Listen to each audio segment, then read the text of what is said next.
ആസിഫ് അലിയെ അപമാനിച്ച സംഗീതജ്ഞൻ രമേശ് നാരായണൻ എവിടെ പോണ്? തൊണ്ട വെള്ളം കുടിക്കണം.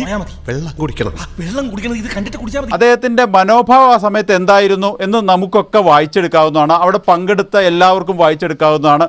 അതെ, എന്താ നിന്റെ ഉദ്ദേശം? എന്തുദ്ദേശം? ഈ പ്ലേയുടെ ഉദ്ദേശം എന്താണെന്ന് അല്പന അർത്ഥം കിട്ടിയ അർദ്ധരാത്രി കൊട പിടിക്കുമെന്ന് കേട്ടിട്ടുണ്ട്. ഇപ്പൊ അത് കണ്ടു. പക്ഷേ രമേശ് നാരായണനെ എന്തോ അലക്ഷ്യമായി ഇത് കയ്യിലേക്ക് വാങ്ങുകയാണ്. എന്നിട്ട് അതിനുശേഷം ചുറ്റുന്നു ആസിഫ് അലിയോട് നീ പൊക്കോ എന്ന് പറയുന്നു. തറവേലയാണ് താൻ ഇറക്കിയിരിക്കുന്നത്. നാണം കെട്ടവന്റെ ആസനത്തിൽ ആലുകളുത്താൽ അതും തണലാക്കുന്നവനാ താൻ. അതിനുശേഷം ചുറ്റും നോക്കി തനിക്ക് അവാർഡ് നൽകാൻ യോഗ്യന്മാരാരെങ്കിലും ഈ സദസ്സിലുണ്ടോ എന്ന് നോക്കുന്നു. പൊന്നപ്പ, ഇയാളെ എന്താ ചെയ്യേണ്ടത്? നേരെന്നെ അത് ഇത്ര കഷ്ടായി പോയിട്ടോ. ഓൻ എത്ര വിഷമം ഉണ്ടാവില്ലേ? അദ്ദേഹം കണ്ട് യോഗ്യതയുണ്ട്, യോഗ്യത കുറവുണ്ടല്ല നമ്മൾ പറയുന്നത്, അദ്ദേഹം തനിക്ക് നൽകാൻ യോഗ്യതയുണ്ട് എന്ന് കരുതുന്ന സംവിധായകൻ ജയരാജന്റെ നിന്ന് വാങ്ങി തനിക്ക് ഈ അവാർഡ് നൽകൂ. സന്തോഷായി. പണത്തിനോട് ആർത്തി തോന്നുമ്പോൾ മനുഷ്യന് ബുദ്ധിഭ്രമം സംഭവിക്കും. ഇപ്പോൾ ആസിഫ് അലി ഓടി വരുന്നു. ആസിഫ് അലി ഞാൻ വാങ്ങിച്ചു.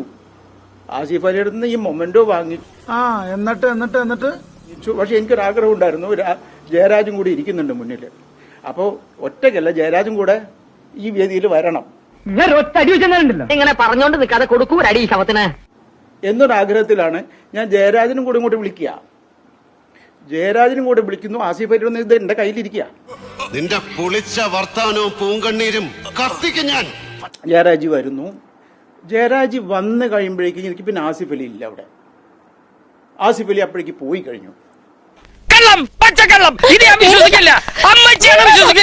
ഇതും തന്നിട്ട് ആസിഫ് അലി അങ്ങോട്ട് പോയി. ആസിഫ് അലി ഞാൻ വിഷ് ചെയ്തു. ആസിഫ് അലിയുടെ പുറത്ത് ഞാൻ കൈ തട്ടുകയും ചെയ്തു. എവിടുന്നെങ്കിലും ഒരു വാടക കൊലയാളെ കിട്ടുമോ മാഷെ?